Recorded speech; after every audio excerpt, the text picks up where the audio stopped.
What is going on, guys? Grave here. Welcome to Battlefield 5. Of course, today is the official release date. Of course, November the 20th. I've had the game a few days. I had the deluxe edition, so I did get to play it a bit early. I kind of want to do a console review, or just have a review for everyone. Now, if you are new to the channel, I started playing Battlefield with their very first title, Battlefield 1942. I played several years on PC, then I switched over to console around the Bad Company 2 days. So I have played every Battlefield title that has ever been made. I have enjoyed them all for their differences, and enjoyed and disliked some of them for their differences.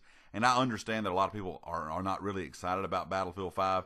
Personally, I was not really excited about it either. I do think it is a very fun experience. I did play the beta. There were some glaring issues, and there still are some glaring issues. So let's get right into it. First of all, the time to kill is very quick. So if you're a Battlefield 3 player, a Battlefield 4, Bad Company, anything like that, some of the older games, you will not really tell a huge difference in the time to kill. But now if you're a Battlefield 1 only player, the time to kill is a lot faster than it was in Battlefield 1. A thing that is new for everyone is there is no more 3D spotting. If you've played the last several installments in the series, there's always been 3D spotting, where you spot an enemy, puts a 3D Dorito above their head, everyone on your team can see them. That is not the case anymore. There is no 3D spotting, so it's harder to see enemies and track enemies. So in my opinion, it has made the pace of the game a little bit slower, but I think as the life cycle goes on, I think people will kind of learn the maps and learn the way to play, and it will speed the pace up a little bit. But just be aware right now, people are playing slower because there is no spotting anymore.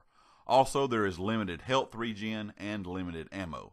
So you have to think now, do I need to go find health? Do I need to go find ammo before I get into the next gunfight? It does make it a bit more skill-based, in my opinion. I think it is a good idea, but it is frustrating at times having to backtrack and go find ammo or health to, kind of help yourself out and, of course, your squad. It is a big emphasis on squad play, and it's going to be a tough game, in my opinion, for solo players, especially to begin with. Like I said, with those limited supplies and no 3D spotting, solo players may find it a bit difficult until they get used to it. Now, there are some issues with the game. I have had tons and tons of bugs in game, tons of issues with servers. That is kind of just the norm, in my opinion, for Battlefield. Battlefield 4's launch was abysmal, in my opinion. But as the game went on, I think it had more players from, the first couple months. And then after, it seemed like more people were buying the game and playing the game months after it was released. And I think Battlefield 5 could do that as well, as long as people give it the chance. Now, what you get with the game, of course, is 8 multiplayer maps, a good variety of weapons, but not a ton, and a campaign. That's what you get right now. The campaign, it's good, but it's nothing to just really talk about. I'm just going to leave it there. It's not the greatest thing ever, and it's not bad, if that's kind of how I feel about it. I think the free DLC that they're going to be doing for the game now is a great idea. That's an old school Battlefield thing. The games in past, of course, have had paid DLC, but before Battlefield 3 Battlefield games always had free DLC. Now, in saying that, sometimes the DLC release is a little bit slower when things are free, so don't be expecting maybe the amount, like 4 maps and tons of weapons and things all the time. But free DLC is good for one reason, and that is because it does not split the player base. Everyone that owns the game has the same thing. Nobody is split between, I want to play this DLC maps, but no one has it, blah, blah, blah, all that stuff. I think it does not split the player base as bad, so I think it's a good thing that they do have the free DLC.